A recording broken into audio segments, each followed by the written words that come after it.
अस्सलाम वालेकुम नाज़रीन, मैं हूं अरसलान खोगर। आप देख रहे हैं प्रोग्राम असल बात। 9 मई सज़ा पाने वाले पीटीआई के रहनुमाओं की जायदादें भी जब्त की जा रही हैं, जबकि शाह महमूद कुरैशी को रिहा करने का हुक्म दे दिया गया है।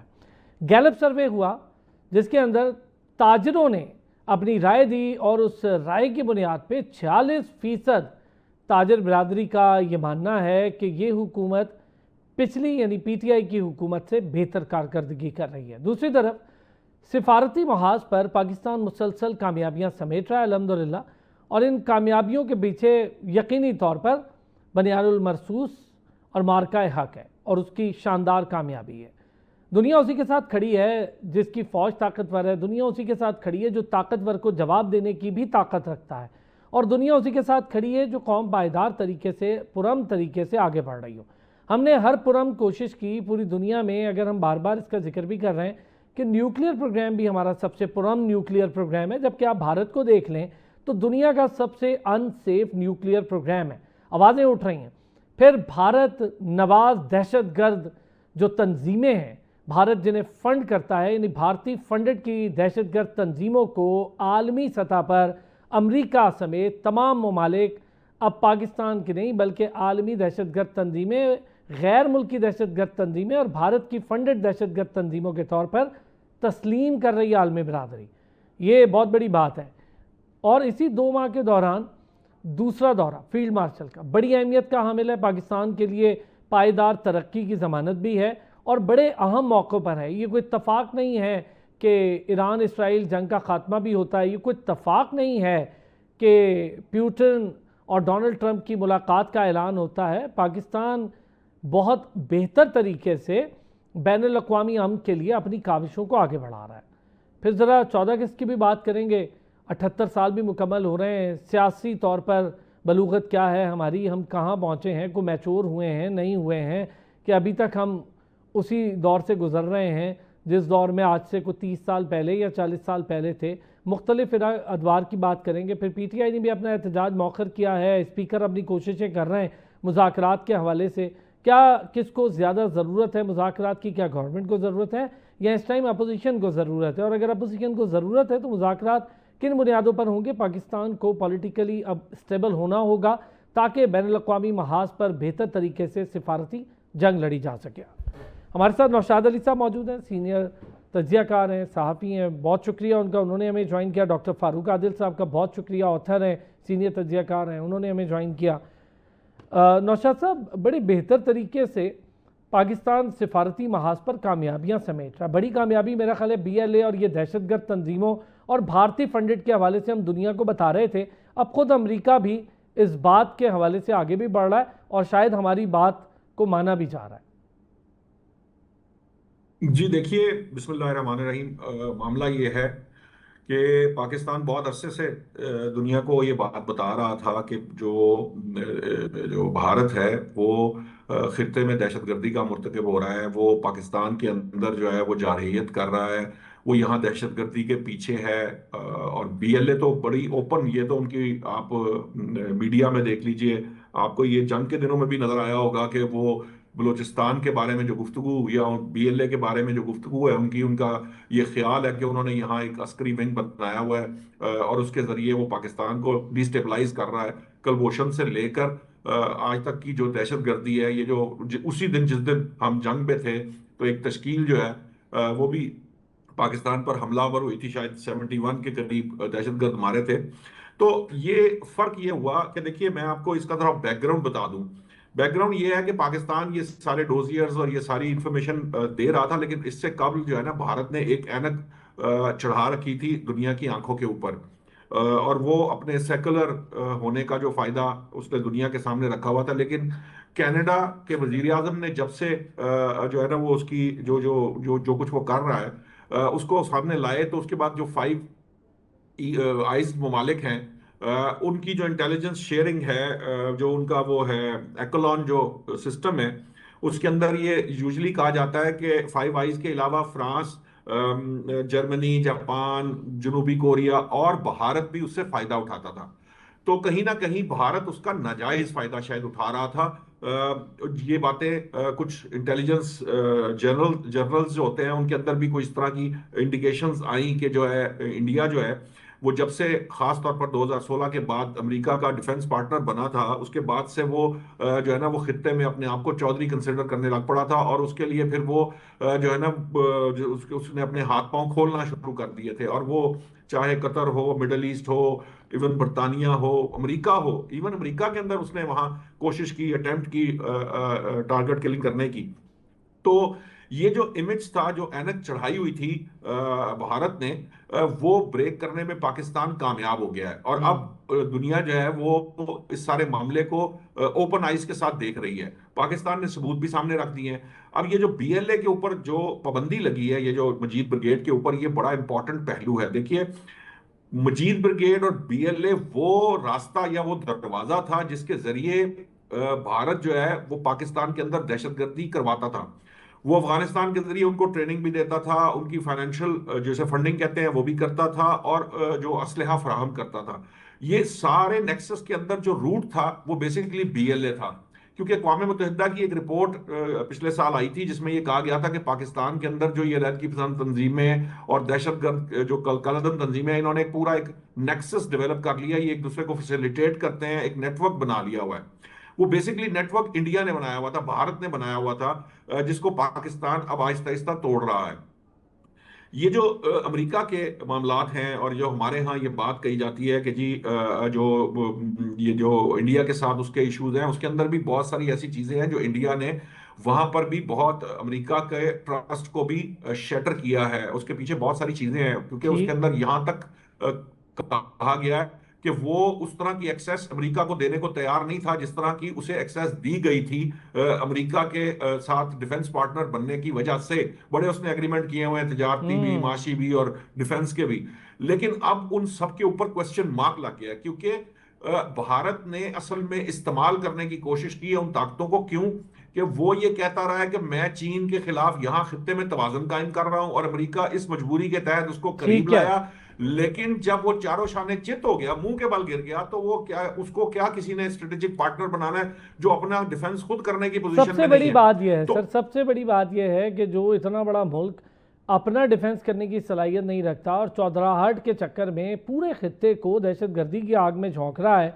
पाकिस्तान के लिए अब ज़्यादा बेटर पोजीशन आई। बहुत अरसे से मैं कह रहा था कि साबिक वज़ीर आज़म कैनेडा के, उन्होंने एक्सपोज कर दिया है, और अब मौका है कि पाकिस्तान जिस तरह से कलभूषण का केस पूरी दुनिया में पेश कर रहा था, अब और मजबूत हो जाएगा। बीएलए और दीगर मजीद ब्रिगेड जैसे और जो भारत नवाज दहशतगर्द तंजीमें। नौशाद साहब, ये जो आपने अभी ख़ुद भी इसका जिक्र किया है, अभी रिसेंट हम चीज़ें देखते हैं, एक तो जंग और जंग के बाद की सूरत हाल, थोड़ी सी इस पर भी डिस्कशन करते हैं। फिर आपने एक बड़ा अच्छा पॉइंट आउट किया कि जो एक्सेस अमेरिका भारत को दे रहा था, भारत अमेरिका को नहीं दे रहा था, और भारत ने अमेरिका के अपने अंदर भी इतनी खराबियां की कि अब उनकी आंखें खुली हैं। ये कोई ऐसा मसला नहीं है कि हम कहें कि उनकी आंखें वैसे ही खुल गई हैं, चूँकि पाकिस्तान ने बहुत ज़्यादा अच्छा जवाब दिया, लेकिन जाहिर है कि अब दुनिया को समझ आ रहा है कि भारत क्या करे। भूटान हो, नेपाल हो, श्रीलंका हो, बांग्लादेश हो, अफगानिस्तान हो, हत्ता के ईरान हो, जिसको वो अपना दोस्त बनाने के चक्कर में सांप की तरह डस रहा था, अब सबको समझ आ रही है। ये मौका बेहतर है सर, आप समझते हैं जिस तरह से हम अपने फ्रंट पर खेल रहे हैं, ख़ासतौर पर सिफारती महाज पर, थोड़ा सा इसमें और हमें तेज़ी लानी होगी? देखिए, अब तेजी तो यकीनन आप जिसे कहते हैं इंप्रूवमेंट की गुंजाइश हर वक्त मौजूद रहती है, लेकिन इसमें एक और भी इंपॉर्टेंट पहलू होता है असलान के, आपको ओवर डूइंग नहीं करनी होती। आप बहुत सी चीजें जो हैं बहुत दबे लफ्जों में पहले भी कहते रहे, और उसके बाद फिर आप सबूत के साथ पेश करते रहे, लेकिन तब आपकी सुनवाई नहीं हो रही थी। उसकी बहुत सारी रीजंस थी, उसके अंदर कुछ हमारी अपनी कमी कोताहियां भी थी, दाखिली सतह पर भी और खारजी सतह पर भी। ये जो एक गुज़िश्ता हुकूमत गुजरी, उसने भी आपके ताल्लुकात इस हद तक बिगाड़ दिए थे, खास तौर पर जो दीगर आपके दोस्त ममालिक, चीन के साथ भी आपके ताल्लुकात जो है वो बहुत हद तक खराब हो गए थे। तो जब आपकी जब कहते हैं ना कि कोई आपकी बात सुनने को तैयार ना हो, तो आप कैसे बात सुना सकते हैं? तो वो उन हालात को जब पीडीएम गवर्नमेंट में रिपेयर किया गया, और रिपेयर करने के बाद एक एफर्ट पुट की गई, और वो बेहतरीन सफारती जिसे कह लीजिए कि वो एफर्ट थी, जिसके जरिए दुनिया को ये पैगाम, एक्चुअल जो पाकिस्तान की तरफ से पैगाम गया है ना, वो ये है कि हम दहशतगर्दी में अपने अपने वसाइल से जो जंग लड़ रहे हैं इसकी वजह से खित्ते का अमन हम लोगों ने कंट्रोल किया हुआ है, और हम्म। भारत इसके ओपोजिट काम कर रहा है। भारत खित्ते के अमन को तबाह करना चाहता है, क्योंकि वो यहाँ चौधरी बन के बैठना चाहता है। अब ये जब बात लोगों को कन्विंस हुए, दूसरे ममालिक कन्विंस हुए, और फिर और भी बहुत सारे फैक्टर्स हैं अरसलान, ये जो इवन जो ट्रेड डेफिसिट है बिटवीन यूएस और इंडिया, उसने भी उस ये सारे ट्रिगरिंग फैक्टर बन गए हैं आज, क्योंकि इसके हम्म। पीछे एक वर्किंग मौजूद थी। पाकिस्तान ने जगह जगह जो दीगर दुनिया के प्लेटफॉर्म्स हैं उन पे ये सारी चीजें रखी हुई थी। तो पाकिस्तान, दुनिया को ये समझ आया कि पाकिस्तान तो खुद विक्टिम है, और ना सिर्फ विक्टिम है बल्कि अपने वसाइल। जनरल कोरिला ने क्या कहा था आर्म सर्विस कमेटी में कि भाई वो तो अपने वसाइल से दहशतगर्दी के खिलाफ जंग लड़ रहा है, और उसने हमें वो जो कामयाबी दिलवाई है, जो एक बंदा दाइश का इंतहाई अहम जो बंदा है वो हमें दिया, 5 के करीब उसने टोटल बंदे हमारे वाले की हैं। तो जो दुनिया में दाइश जो है, जो किसी के कंट्रोल में नहीं है, उसके लिए जो पाकिस्तानी आर्म फोर्सेज हैं या सिक्योरिटी फोर्सेज हैं, उन्होंने जो कार्रवाई करके जिस तरीके से जो लिमिटेड इंटेलिजेंस शेयरिंग के साथ जो हमें रिजल्ट दिए हैं, वो दुनिया का कोई और मुल्क नहीं दे सकता। और हमने अच्छा इसलिए नौशाद दिए हैं कि साहब, हम एक बैटल चीज हार्डन हैं। इसमें जरा सा एडअप करें। एक तरफ तो हम देख रहे हैं सिफारती महाज, बिल्कुल ठीक है कि सिफारती महाज को हम जरा दो तरीके से अगर इलेबरेट कर लें। एक तरफ वजीर खारजा अपने बहुत अच्छी काविशें भी हो रही हैं, हमारे बिलावल भुट्टो भी गए और उनके साथ जो पूरी टीम गई बहुत अच्छे तरीके से, और एक ही टाइम पे हम देख रहे हैं फील्ड मार्शल भी जा रहे हैं। एक तरफ चाइना विजिट हो रहा है, एक तरफ अमेरिका विजिट हो रहा है। अच्छा, ये जो मिलिट्री डिप्लोमेसी है ये एक नई टर्म समझें, लेकिन हमने इसको बहुत बेहतर तरीके से इंट्रोड्यूस करवाया है। देखिए, मैं आपको आज एक रियलिटी बयान करना चाहता हूं। पाकिस्तान की ना जो सिचुएशन है और जिस तरह का उसका जियोपॉलिटिकल इशू है, ये जो हमारी ये बड़ी स्ट्रेटेजिक पोजीशन की वजह से हमारे, देखिए ना, हर तरफ तो दुश्मन बैठा है। अब इस सिचुएशन के अंदर हमारी सिक्योरिटी जो है वो सबसे फर्स्ट और मोस्ट कंसर्न है। तो जब फर्स्ट और मोस्ट कंसर्न सिक्योरिटी है, तो अल्टीमेटली आपको बहुत सी चीजें उसके पैराहन में देखना पड़ती हैं। आपके पास वो लिबर्टी नहीं है जिसमें लोग कहते हैं, यूरोपियन यूनियन की मिसाल देते हैं या दीगर ममालिक की मिसाल देते हैं। वहां उस तरह के मसाइल नहीं है जिस तरह के मसाइल का हमें सामने। हमें तो फ्रॉम डे वन भारत जो है वो तैयार ही नहीं है। पहले वो हमें मानने को तैयार नहीं था, फिर उसको ये डर लग गया कि ये अपने स्टेबल कैसे हो गया, और फिर उसको ये डर लग गया ये हमसे आगे ना निकल जाए। अयूब दौर के अंदर आपने देखा डेवलपमेंट हुई, और उसके बाद से आपको प्रॉब्लम आना शुरू हो गया। फिर हमने कुछ गलतियां भी कर ली जिसका नुकसान हमें जो है वो भुगतना भी पड़ा। अब हमने सीख लिया है। जो सबसे बड़ा जो मैं बात कह रहा था कि पाकिस्तान ने जो दुनिया को कन्विंस करने में कामयाब हुआ है कि पाकिस्तान किसी तौर दहशतगर्दी के किसी मामले के अंदर इन्वॉल्व नहीं है। हम्म। पाकिस्तान दहशतगर्दी का विक्टिम है, और अपनी तमाम ऑल आउट एफर्ट्स को कहते हैं ना, अपने जान से, अपने माल से, अपनी जो भी इसके पास है उसके साथ दहशतगर्दी के खिलाफ जंग में फ्रंट लाइन स्टेट है। अब जब आप ये इमेज देने की कोशिश करने में कामयाब हुए, आप ये कोई इमेज देते आ रहे थे, ये कामयाब हो गए, तो वो मुल्क जो आपको दहशतगर्द करार दिलवाने के पीछे पड़ा हुआ था, और वो दुनिया को झूठ सच के जरिए ये नेटवर्क्स बना के, वेबसाइट नेटवर्क्स बनाए हुए हैं, वो सारे के सारे अनर्थ हुए। जब पता चला कि ये पूरे पूरे हजारों वेबसाइट के नेटवर्क जो है वो इंडियंस चला रहे हैं, उसके पीछे इंडियंस हैं, तो अल्टीमेटली लोगों के ठीक। पास एक सेकंड ओपिनियन तो गया ना कि भाई ये क्या हो रहा है। यस, तो और पूरी दुनिया को अल्टीमेटली ज्यादा अदराक तब हुआ मेरे ख्याल है नौशाद साहब, जब कनाडा के वजीर आजम ने इसको इंटरनेशनली एक्सपोज किया, और फिर जब वो उन्होंने विजिट किया G7 ममालिक का और दीगर मामलात हुए, मीटिंग्स हुई, उसमें उन्होंने हाथ भी नहीं मिलाया, मिले भी नहीं, वो ज्यादा बड़ा थप्पड़ पड़ा दैट वाज भारत अ को। Triggering fact. जी। वो एक ट्रिगरिंग छोटा सा फैक्टर था ब्रेक जहां सर, से एक ट्रिगर छोटा सा हुए थे।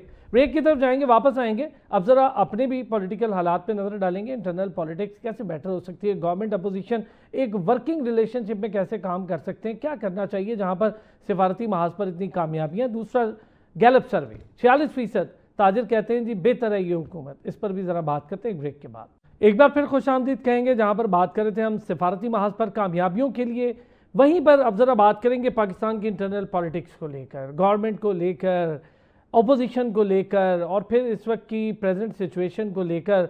14 अगस्त का मौखर कर दिया गया एहतजाज PTI की जानिब से। बेहतर पॉलिसी है, आप पहले 5 अगस्त को करके देखा, वो भी एक गैर ज़रूरी और गलत डेट पर था, उस पर भी अजीमत उठानी पड़ी, हुआ भी कुछ नहीं, लोग भी नहीं निकले।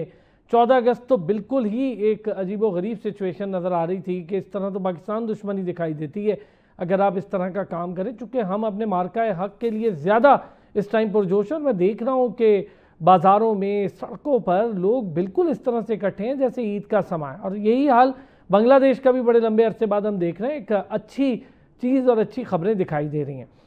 ज़रा बात करके देखते हैं इस हवाले से भी। हमारे साथ मौजूद है नौशाद अली साहब भी हैं, डॉक्टर फारूक आदिल साहब भी साथ मौजूद हैं।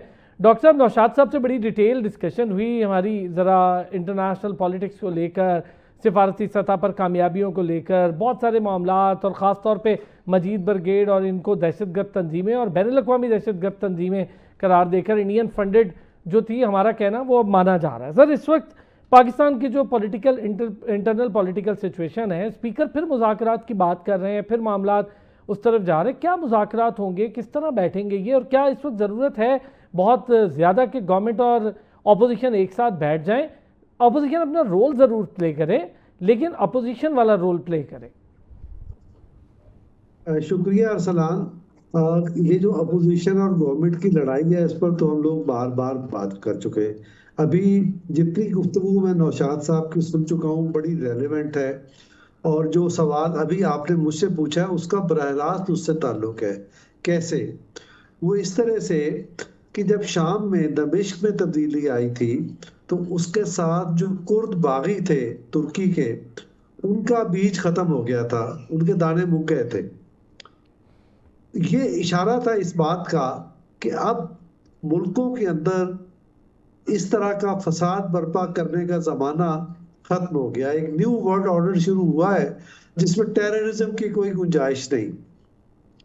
इस चीज को दो कुव्वतें जो है रीड नहीं कर सकी। पाकिस्तान से बाहर जो कुव्वत थी वो इंडिया था, और पाकिस्तान के अंदर जो कुव्वत है वो पीटीआई है। अच्छा, इंडिया क्या रीड नहीं कर सका? इंडिया उसी वो जो एक जिसकी बहुत तफसील से जिक्र कर दिया उसके पागलपन का इंडिया के, वो उसी अपने नशे और खुमार में रहा, और इसी नशे और खुमार में वो पाकिस्तान पे चढ़ दौड़ा। इस असना में क्या हुआ? और इंडिया की तरफ से क्या कहा गया? इंडिया की तरफ से ये कहा गया कि बाहर से सरहदों पर हमला हम कर रहे हैं, अंदर से हमला तुम कर दो। ये किन को इशारा था? ये इशारा पाकिस्तान की उन पॉलिटिकल कुव्वतों को था जो हमेशा कौमी दिनों को मुतनाज़ा बना देती हैं। 14 अगस्त को हकीकी आज़ादी की काल बुलंद करती हैं और मुल्क में फितना और फसाद बर्पा करती हैं। ये 2018 से हो रहा है। जब हम कश्मीर को याद करते हैं 5 अगस्त को, जो उन्हीं का किया धरा है, तो कश्मीर के दिन को भी मुतनाज़ा बनाती हैं ये कुव्वतें। और इसी तरह से फितनतुल हिंदुस्तान और फितनतुल खवारिज, इन सब को भी इशारा था कि बाहर से हम ये कर रहे हैं, अंदर से तुम ये कर दो। तो मतलब ये है कि दुनिया का जो बदला हुआ मूड था वो ये समझ नहीं पाए। अब उसका जो हकीकी मोहर लगा दी अमेरिका ने मजीद ब्रिगेड पर और बीएलए पर, टेररिज्म यानी टेररिस्ट ऑर्गेनाइजेशन होने का जो उस पर ठप्पा लगा दिया, उसके बाद उसके हकीकी नताइज सामने आ गए। अब इसका मतलब क्या है? इसका मतलब ये है कि पाकिस्तान में मईशत फले फूलेगी, पाकिस्तान के बलूचिस्तान में किसी को फसाद करने की इजाजत नहीं होगी। इसी तरह से ना मजीद ब्रिगेड को, ना बीएलए को, ना पीटीटीपी को कोई यहाँ खराबी नहीं कर सकेगा। अगर खराबी नहीं कर सकेगा, जब ही तो यहाँ कारोबार फ्लोरिश होगा, जब ही तो यहाँ बैनुल-अक़वामी कंपनियां आएंगी, मुल्क आएंगे और सरमायाकारी करेंगे। इसके बगैर मुमकिन नहीं है। तो ये पैगाम जो है, ये पैगाम पीटीआई के समझने का है। अगर पीटीआई ये पैगाम नहीं समझेगी और वो पाकिस्तान को मैदान जंग बनाने पर तुली रहेगी, तो मैं गुजारिश ये करता हूं कि उसके लिए सियासत करने के मौके महदूद होते चले जाएंगे। ये बात बानी पीटीआई को भी समझनी चाहिए, ये बात पीटीआई के कारकुन को भी समझनी चाहिए, पार्लियामेंटेरियन को भी समझनी चाहिए, और उन लोगों को भी समझनी चाहिए जो सियासत, जो उनके कायम मकाम लीडरशिप है पीटीआई की। आपकी इस बात से एग्री हूं सर। मैंने पीटीआई के लोगों से एक बात भी की जी। मैं ये बात समझ में आती है कि लोग अच्छी तजवीज़ लेके बानी पीटीआई के पास जाते हैं और बानी पीटीआई उनकी बात रद्द कर देते हैं, उसको मानते नहीं हैं। तो ये मरहला है उन लोगों की तरफ से जो पीटीआई के झंडे तले पॉलिटिक्स करना चाहते हैं। उनकी जिम्मेदारी है कि वो अपने कारकुन को, अपने वोटर को और अपने जो भी उनका स्ट्रक्चर है पार्टी का बचा कुचा, उसको एतमाद में लेकर पार्टी को रीऑर्गेनाइज करें और पार्टी के हुब्बुल वतनी पर मबनी नए अहदाफ सेट करें। अगर वो ऐसा नहीं करेंगे तो बानी पीटीआई का तो जो मुस्तकबिल होगा सो होगा, ये जमात भी जाएगी और इससे वाबस्ता जो ठीक हो लोग गया हैं सर। उन मैं लोगों यही का चीज भी जरा उम्मीदों का खून हो जाएगा। उनकी उम्मीदों को जिंदा रखना, उन्हें तवाना रखना और पाकिस्तान की पॉलिटिक्स में उन्हें उम्मीद के साथ बरकरार रखना, लेकिन एक सियासी रवैये के साथ, वो बहुत जरूरी है। अगर ये ठीक है। नहीं होगा तो हम ये नहीं अच्छे की तवक्को नहीं कर सकते। नौशाद साहब क्या कहेंगे सर? 14 अगस्त का एहतजाज मौखर हुआ, लेकिन बड़ी देर कर दी ये बात करते, फिर कई माफ़ियाँ भी मांग रहे हैं कि यूँ हो गया तो हम माफ़ी मांगते हैं, वैसे हो गया तो माफ़ी मांगते हैं। अब यहाँ पर एहतजाज के तारीखें बड़ी इंपॉर्टेंट हैं, आपके मुल्क के मामलात, कश्मीर का मामला, वही तारीखें रखने की ज़रूरत ही क्या थी? देखिए, ये जो माफी मांगने वाला मामला है, या ये जो अभी आपके सामने जो मौकूफ करने वाला मामला है, इसकी बानी ने अभी अप्रूवल नहीं दी। इस तरह की कोई खबर नहीं हमारे पास आई कि जी बानी ने भी इसकी अप्रूवल दे दी है। ये हम्म। तारीखें तो बानी ने दी थी। चूंकि बानी को जो चीजें पता हैं, ये जो अभी जिस तरफ इशारा किया है डॉक्टर साहब ने, वो यही है कि उनके पास तो इंफॉर्मेशन कुछ और है। उन्होंने तो वही काम करना है जो वो करते आए हैं, जो जो मुल्क में इंतशार फैलाने से रिलेटेड हो, और वो अल्टीमेटली इस्टेब्लिशमेंट को प्रेशराइज करने के लिए या अपने राब्ते या अपने ताने बाने कहीं और साबित करने के लिए, चाहे वो इंटरनेशनल कम्युनिटी हो, चाहे वो इंडिया का मामला हो, वो जानबूझकर ऐसी तारीखें इसलिए भी रखते हैं कि ताकि वो अपने जो बैरूनी ममालिक में जो आका बैठे हैं, उनको ये पैगाम दे कि मैं अपने रास्ते से हटा नहीं हूं।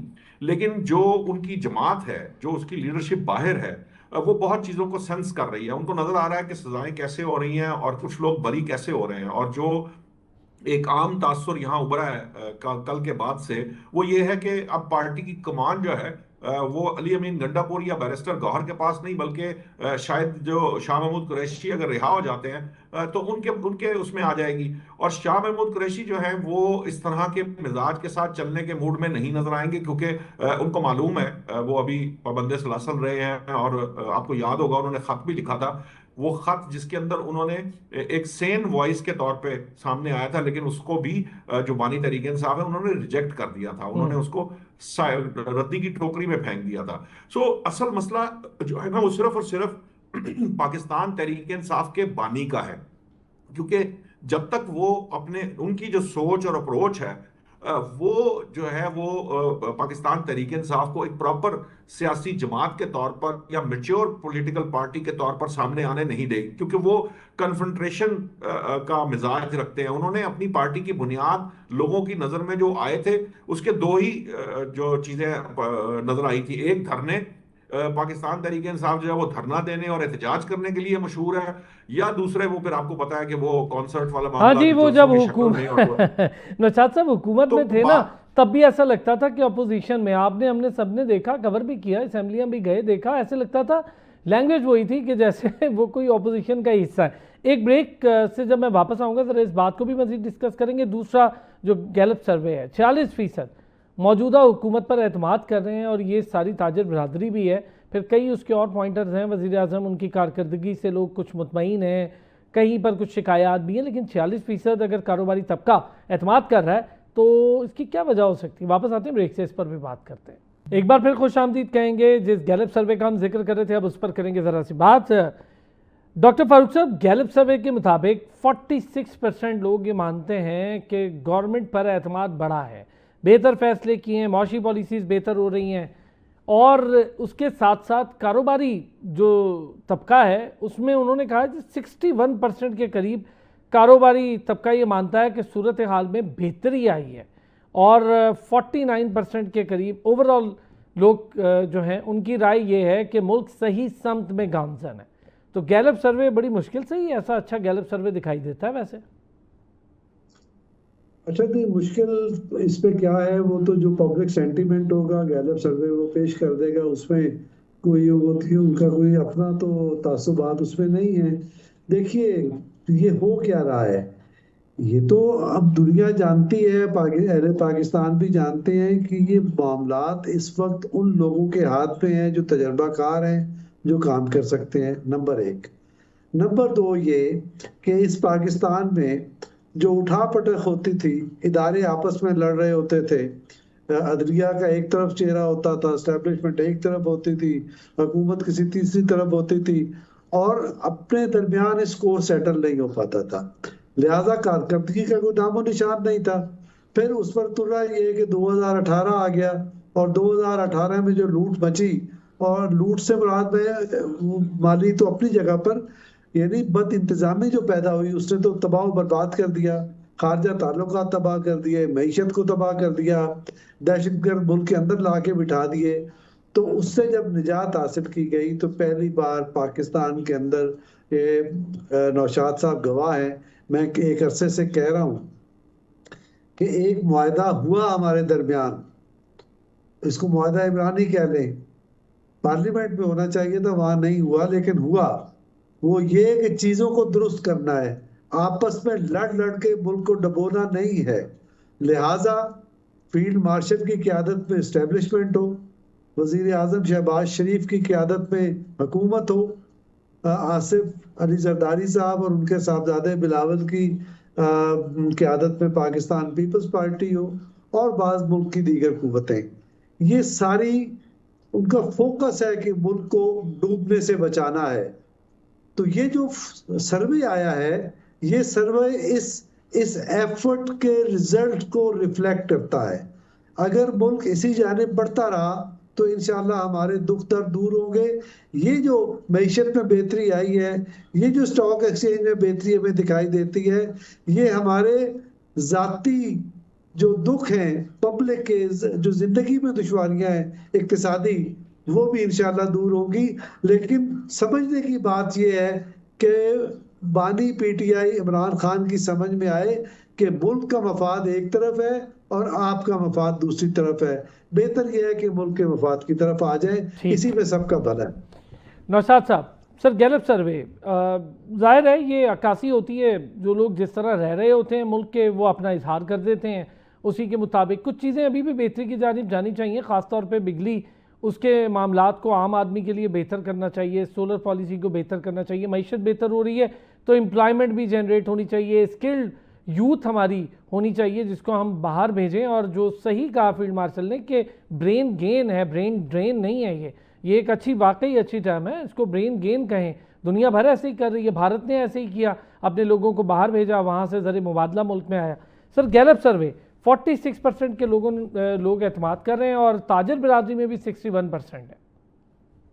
देखिए, ये 46% को देखने का एक तरीका ये भी है कि आज से एक साल पहले ये 23% पे थे, यानी ये ऑलमोस्ट डबल हो गया। अगर फर्ज कर लें कि यही सेंटिमेंट जारी रहे तो आप 46 को डबल करेंगे तो next year that will be like 92%। और 92% का मतलब ये है कि यहाँ 46% पे जब आप 61% की भी बात कर रहे हैं, 49 की भी कर रहे हैं, तो ये एक तरह से हुकूमत को कारोबारी जो अफराद हैं उनकी तरफ से ग्रीन सिग्नल भी मिल गया और उन्होंने पास भी कर दिया है हुकूमत को। और अगर ये मामला 92% पे चला जाता है नेक्स्ट ईयर तो अल्टीमेटली ये A+ ग्रेड की बात है। और ये सारा कुछ जो है, ये डॉक्टर साहब बिल्कुल ठीक कह रहे हैं, हमेशा से कहते आ रहे हैं, मेरे साथ कई प्रोग्राम्स में उन्होंने ये बात कही है कि ये सारा कुछ इसलिए हुआ है कि हमारे यहाँ एक बड़ी पॉलिसी की तब्दीली आई है। और वो जो पॉलिसी तब्दील की गई है उसके अंदर सबसे जो इंपॉर्टेंट पहलू है वो ये है कि जो पॉलिसियों का तसलसल है वो कायम रखा जाएगा। और जो जो लोग इस वक्त काम कर रहे हैं ये तजर्बाकार हैं और इनको कंटिन्यू करवाया जाएगा, क्योंकि इन्हीं के हाथ में ये एबिलिटी है कि ये डिफॉल्ट से मुल्क को लाकर उस जगह पर ले आए। ये माशी महाज की बात नहीं है, आप सफारती महाज पे भी देख लें हम कहाँ खड़े हैं, आप अस्करी महाज पर भी देख लें आप कहाँ खड़े हैं। तो हर लिहाज से पाकिस्तान इस वक्त जो है वो बेहतर पोजीशन में है उस वक्त की जो आज से 3-4 साल का पहले था। इस गैलप सर्वे में यह भी बताया गया है कि जो पिछले साल 34% लोग ये समझते थे कि उनको अपने कारोबारी मामलात में रिश्वत देनी पड़ती है और मसाइल आते हैं, वो 15% रह गए।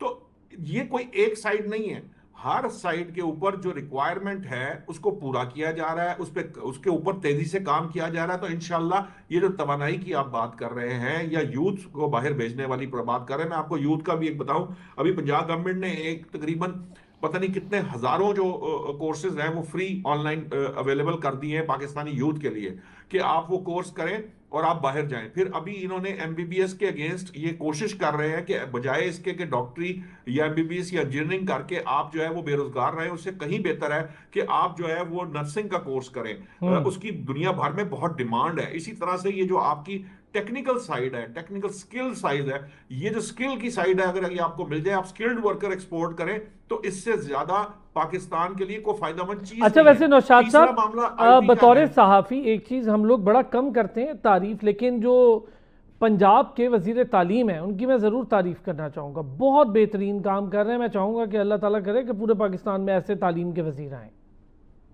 देखिए, वो तो हर हर जगह पे कोशिश तो यही है। पंजाब गवर्नमेंट तो स्पेशल फोकस रखे हुए है ना, क्योंकि यहाँ वो जो पंजाब के रिसोर्सेज के पर्सपेक्टिव के अंदर भी उनके पास कुछ लिबर्टी है। कुछ चीजें हैं जिसपे आप आर्ग्यूमेंट कर सकते हैं, कुछ चीजों के ऊपर आप राय भी दे सकते हैं और उनके अंदर बेहतरी की बात है, लेकिन बेहतरी की गुंजाइश हर जगह मौजूद रहती है अरसलान। ये तो आप आज, मैं और आप आज बैठकर ये प्रोग्राम कर रहे हैं कि जी ये गैलप का सर्वे है, ये प्रोग्रेस है और इस प्रोग्रेस पे बात हो रही है। आप मुझे बताएं, 3 साढ़े 3 साल क्या इस मुल्क के अंदर कभी किसी ने प्रोग्रेस पे बात करने की कोई प्राइम टाइम शो होता था जिसपे प्रोग्रेस की बात हो? हमें तो वो याद थे, जा ये इनको इनको सजाएं दिलवा दो, इनको जेलों में डाल सही दो, बात ये है। फला जगह पे खड़े होकर ये कह दिया और उसको ये कह दिया। इसके अलावा तो गुफ्तगू ही कोई नहीं थी, या आपकी करप्शन इस की बात बातें से हो रही अग्री हूँ होती मैं थी। सर। प्रोग्रेस की कोई बात बुजदार नहीं हुकूमत थी, की सिर्फ सजाएं, डर, ये और वो भी खोदा पहाड़ और निकला चूहा, हुआ कुछ भी नहीं और उल्टा एक नए मामलात निकल आए। बहुत शुक्रिया नौशाद साहब, वक्त कम था लेकिन बड़ी ज़बरदस्त डिस्कशन जारी थी। नौशाद अली साहब, थैंक यू सो मच आपका। डॉक्टर फारूक साहब, बहुत शुक्रिया, आपने भी वक्त निकाला। नाज़रीन, आपका भी शुक्रिया। फिर होती है मुलाकात, अपना ख्याल रखिएगा।